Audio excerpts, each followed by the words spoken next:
Zevlor's Sleep Stories. Performed by Glenn Macready.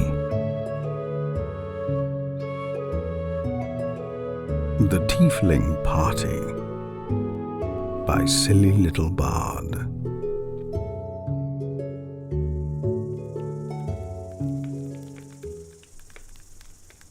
Ah, I see you're still awake. Alfira did tell me you weren't feeling up to attending the celebrations. She would have come over herself, but alas, she's in demand for the entertainment. No one can stand any more of Volo's recitations. I'm sure you can hear her lute music off on the other side of camp. And it sounds like some of my folks are attempting to sing along. That must be what all the gods' awful caterwauling is about. Noise aside, it's a gorgeous night, and not least of all because we are free of the goblins, thanks to you. I know we are under cover of the tent, but maybe you can feel the night air through the flap, open just slightly. There's a soft, cool breeze rustling through the reeds, where crickets are chirping. At this spot in the riverbank, the flow of the Campfire is calm, perfect for a bit of fishing, just shallow enough to wade in up to your calves. It laps against the shore and bubbles against the smooth stones in its bath. I don't think I've ever seen this group look quite so relaxed, happy even. Roland, I'm not sure if he's the type I would call happy, but he is looking less grumpy than usual. He's casting fireworks for Cal and Leah. Bless them. I think they're all humoring each other, but I'm glad they're not bickering for once. Roland and Leah would never admit it, but they would be lost without each other. I have heard Cal say as much. He's a sweet soul. Oh, hells, the children should be asleep. Oh, it looks like Moll, Mattis, and Arabella are plotting some sort of mischief against your wizard friend, but it's heartening to see them safe and running about after all that business in the grove. I'll let them be children as long as possible. So many of our number have been forced to grow up too fast. I'll leave them to their fun while it's still in my power. Oh, good. Finally, Alfira is playing something those wailing cats can't sing along to. It sounds like, yes, Weeping Dawn. They haven't learned the words yet, thank the gods. And besides, they're not so far gone that they would butcher her original work. Don't tell anyone, but she's become my favorite. She's like a daughter to me. They were all precious to me in their own ways, but Alfira, she has a good heart that she wears on her sleeve. The road we travel isn't kind to people like her. I hope she still has that good spirit when we make it to Baldur's Gate. But it looks like I might not have to worry. Lacrisa appears to be cuddled up next to Alfira. Lacrisa is a devoted fighter. She'll make sure Alfira and the rest of us get to our destination in one piece. I'm sorry, my friend, I'm rambling on. It's just, I can't tell you how much it means to see my little band all secure in one place, at least for now. And to hear the sound of music and chatter in the distance. It's like a far-off childhood memory, hearing your family in the next room, knowing someone is looking out for you as you drift off to sleep. We do miss you around the fire, but never mind all that. You've done so much in the past, Tende. You need to rest. There will be other gatherings and other beautiful evenings to enjoy once you've recovered. Alfira thought I might be able to help you get some rest in her stead.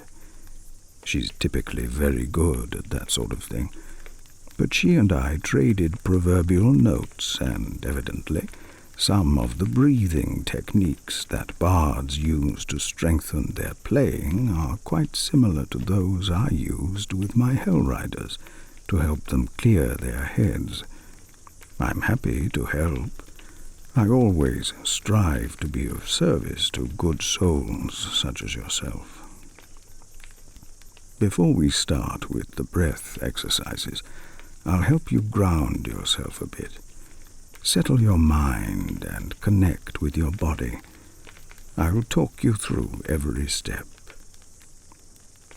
Know that here, with your friends and companions, in your warm tent and cozy bedroll, with a crackling fire outside, you are safe. You are cared for. You are protected. Many people have been asking much of you lately. Too much, I wager. But in this moment, you have all of us supporting you, at your back and by your side. In this moment, you have no obligations but to care for yourself and allow yourself the rest you need. I won't ask you to empty your mind. I know all too well that's said much more simply than it's done. I'll just ask that you focus on staying in touch with your breathing, and after that, your body. We'll work our way to the mind later.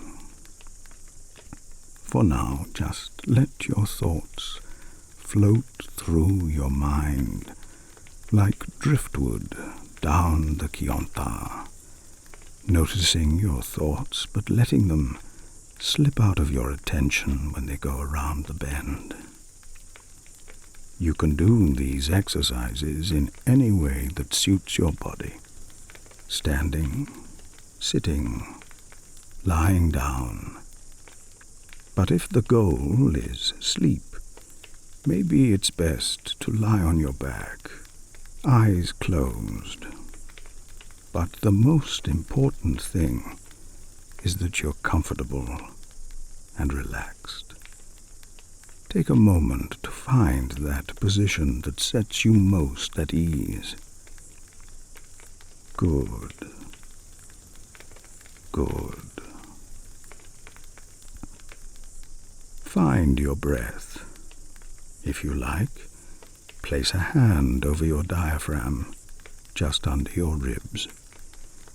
Take a moment to feel the rise and fall of your breath. Do you notice anything about it? Fast? Slow? We'll bring it into a steady pulse. Just take a few moments to feel the inhale and the exhale, as they already are.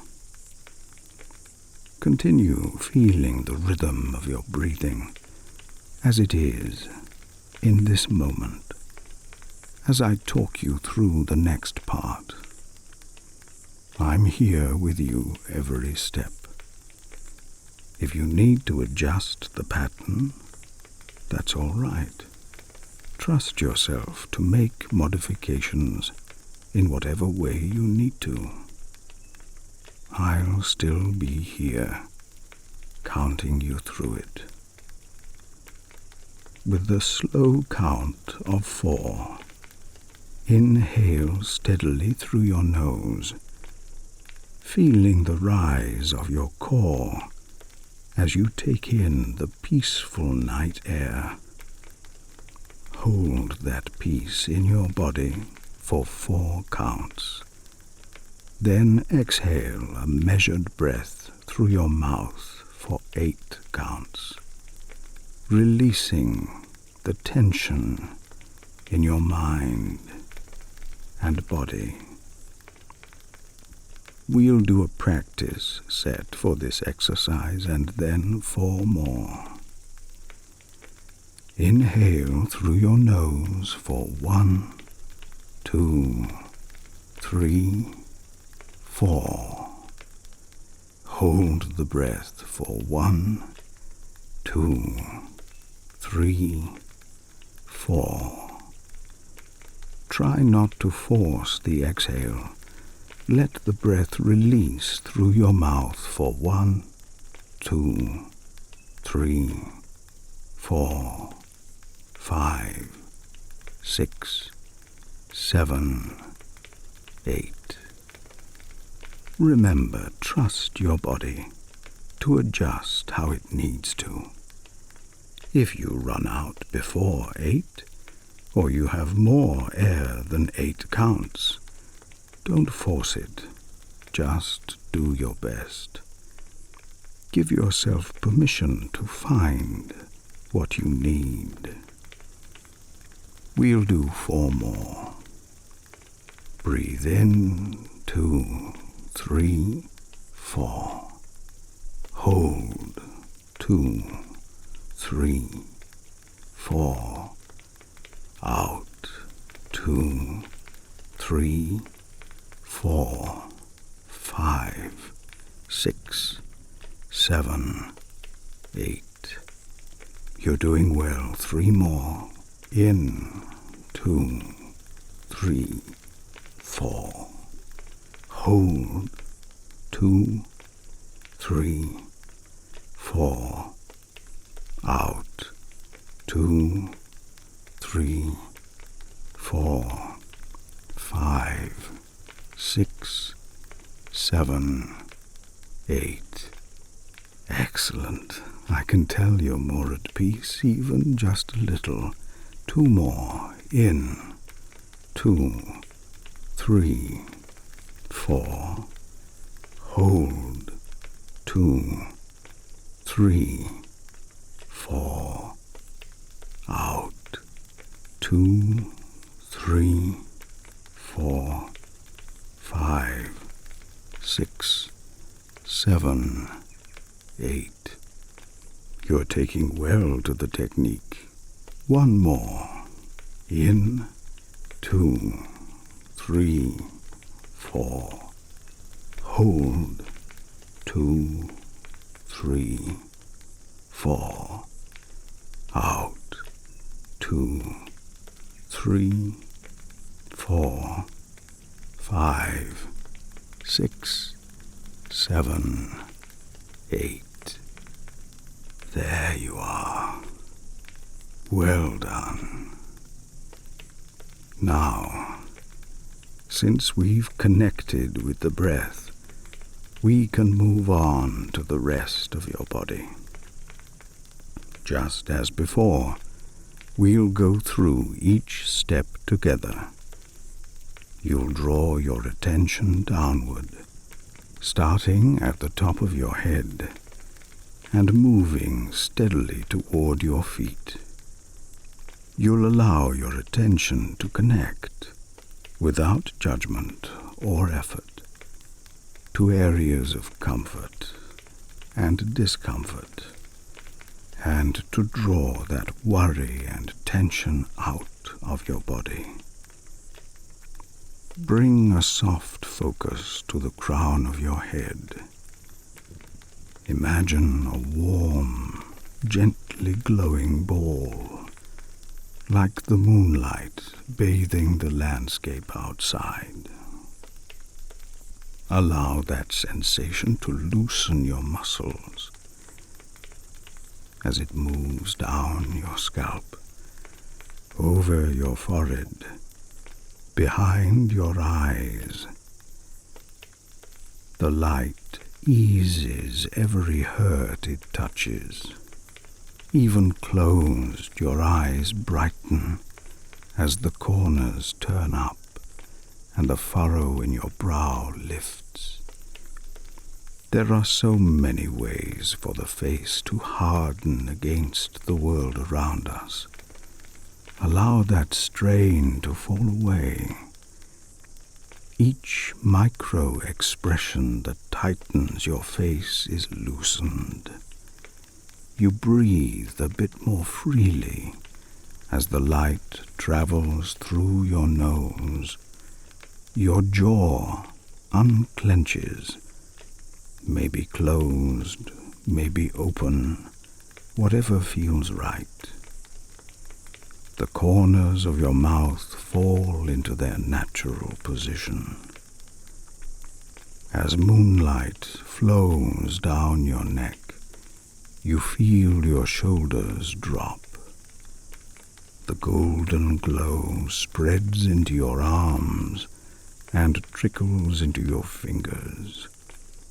Give them a wiggle if it helps you unball your fists or ease the joints. And now that the light has reached your arms, it runs over your chest, reminding you of the presence and vitality of your breath. You are once again connected with the rise and fall of your lungs as they fill with night air and release it back out into the world. You feel the relaxing sensation moving down your back as well, warming your shoulder blades, loosening your spine. Your attention is moving into your stomach. The muscles of our core are another area where we tend to clench our energy. It's a means of protection, the same way we set our faces and fists in strength. But here, you don't need to be strong. You just need to rest and care for yourself. So allow your core to soften as moonlight continues moving through the pelvis, the hip joints, the gluteal muscles, the thighs. There's no need to ready yourself to spring or run. Here you can be peaceful. Let the tension melt through you. Just a little further to go. Let your energy fall back into your bedroll. Continue to ground yourself as the moonlight flows down your legs into your knees. Our knees carry so much of the burden of our day. Let the light take that away as it moves into your calves and through your ankles, another joint that often ends up stiff and sore, protecting itself. Rotate your feet if you need to, just to encourage the stiffness and strain of the day to work out of every crevice. And now, at last, warm light trickles into each of your toes. 1, 2, 3, 4, 5. And finally you are aglow, and the light has carried the stress out of your body.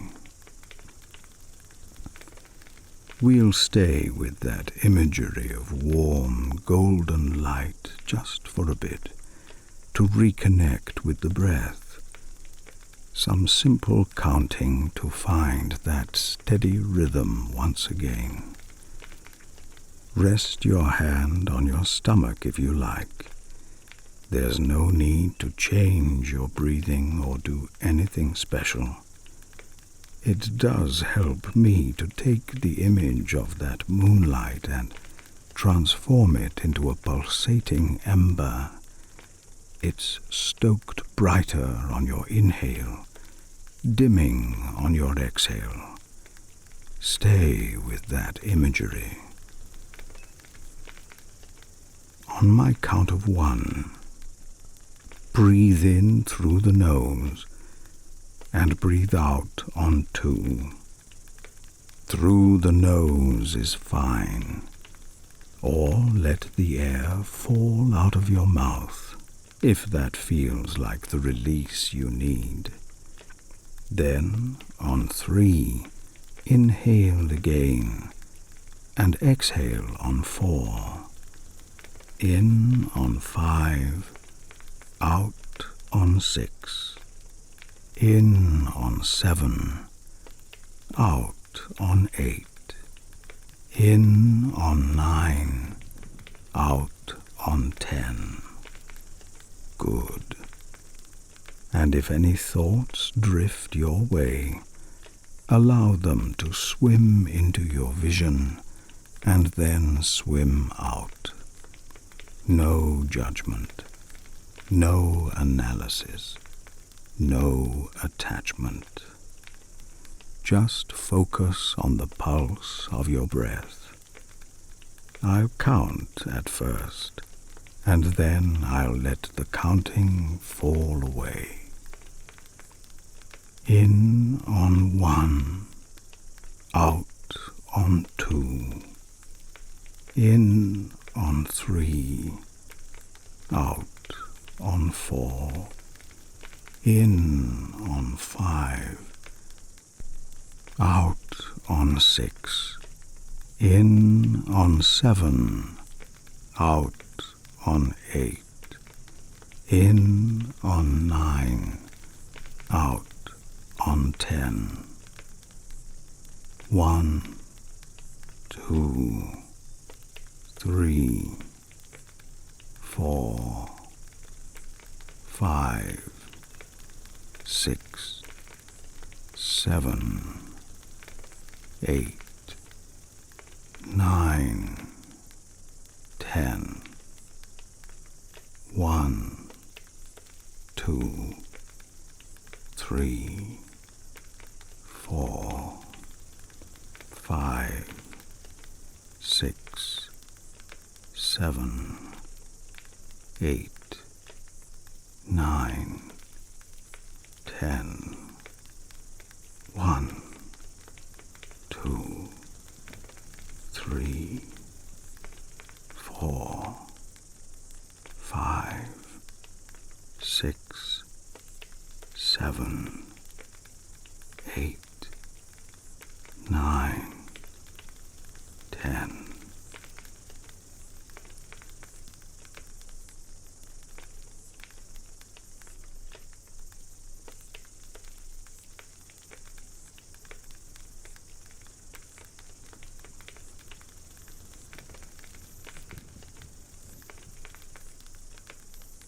You may well be asleep by now. Everyone is starting to turn in. But don't worry. You'll be well looked after. Icaron and I are taking shifts on watch. Ah, and I see Scratch and the owlbear cub are curled up right outside. Can you hear that? They're both snoring a little. You couldn't ask for 2 more loving companions. The main fire will still be burning, keeping the shadows away. Alfira is still strumming away softly. It's a bit indistinct. I don't recognize the song, but it's lovely as always. I imagine she'll go to bed soon as well, if she's bold enough to wake Lacrisa from sleeping on her shoulder. There's a pleasant shushing sound as our friends begin dousing their own personal, smaller fires. The rise and fall of chatter as the light dies down is lulling even the rowdier folks to their tents. The sounds of people are fading out gradually. The newlyweds, Bex and Dunnies, they are wrapped in each other's arms. This may be the first time ever they felt peace like this together. Young love like that, people caring for each other. It's a bit of hope that keeps me motivated through all this. Now, with the fires out, I can see by the color of the sky how late it must be. The moon has moved past its zenith. The night has turned inky blue-black. But, my gods, the stars. I can't remember the last time I saw so many. Swirls and eddies and rivers of light, glittering like celestial diamonds. This is the most beautiful view I've seen since we came back to Faerun. What a simple joy it is to be able to look up at the sky and drink this all in. Sleep well, my friend. I'll be right outside the rest of the night, maybe giving Scratch a pat and a treat if he decides to come join me, and I'll be by your side in the morning. If you're still listening, hear this. I'm proud of you for making it through the day, deadly perils or not. If the bravest thing you do tomorrow is to get out of your bedroll and put one foot in front of the other, that will be enough. Good night.